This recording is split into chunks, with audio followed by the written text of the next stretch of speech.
टेंबे तालुका शहादा येथील रेशन दुकानदाराची मनमानी, लाभार्थ्यांना धान्य नाकारल्याची तक्रार, तहसीलदारांकडे निवेदन। शहादा तालुक्यातील टेंबे येथील सार्वजनिक वितरण प्रणाली रेशन दुकानातील कारभाराविरोधात ग्रामस्थ व लाभार्थ्यांमध्ये तीव्र नाराजी व्यक्त होत असून रेशन दुकानदार लाभार्थ्यांना नियमानुसार धान्य देत नसल्याच्या तसेच अरेरावीची वागणूक देत असल्याचा आरोप करण्यात आला आहे। या प्रकरणी संबंधित लाभार्थ्यांनी शहादा तहसीलदार यांना निवेदन देऊन तातडीने चौकशी करून कठोर कारवाईची मागणी केली आहे। निवेदनात म्हटले आहे की अनेक लाभार्थ्यांना वेळेवर रेशनचे धान्य मिळत नाही। धान्याची मागणी केल्यास उडवाउडीची उत्तरे दिली जातात, तर काही वेळा लाभार्थ्यांशी अरेरावीची भाषा वापरून त्यांना परत पाठवले जाते, असा आरोप करण्यात आला आहे। त्यामुळे गरीब व गरजू नागरिकांना शासनाच्या अन्न सुरक्षा योजनेचा लाभ मिळण्यास अडथळे निर्माण होत असल्याचे निवेदनात नमूद करण्यात आले आहे।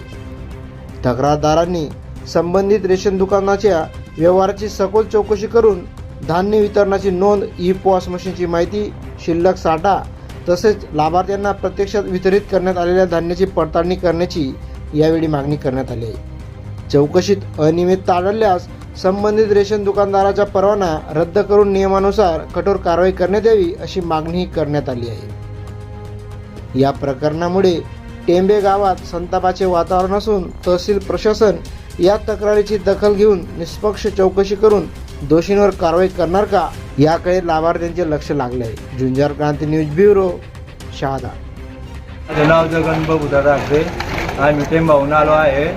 रेशनदार आम्हाला बरोबर रेशन देत नाही आहेत। आम्ही तहसीलदार ऑफिसमध्ये आलो आहे, तर त्यांनी सांगितलं बुवा आम्ही देऊ बुवा, आम्ही तपासणी करू, तर काय करू, तर आता काय होणार काय नाही, नाही तर मग आता इतकं लोक आले आहे, नाही तर मग पुढचा वर्षीला जास्त लोक घेऊन येणार आम्ही तहसीलदार ऑफिस। आम्ही तहसीलदार ऑफिसला जर कधी आम्हाला जर कधी पुरा रेशन नाही मिळाला नाही तर आम्ही आणखी तहसीलदारमध्ये इतकं गर्दी नाही, जास्त गर्दी घेऊन येणार, आम्ही मोर्चा घेऊन येणार।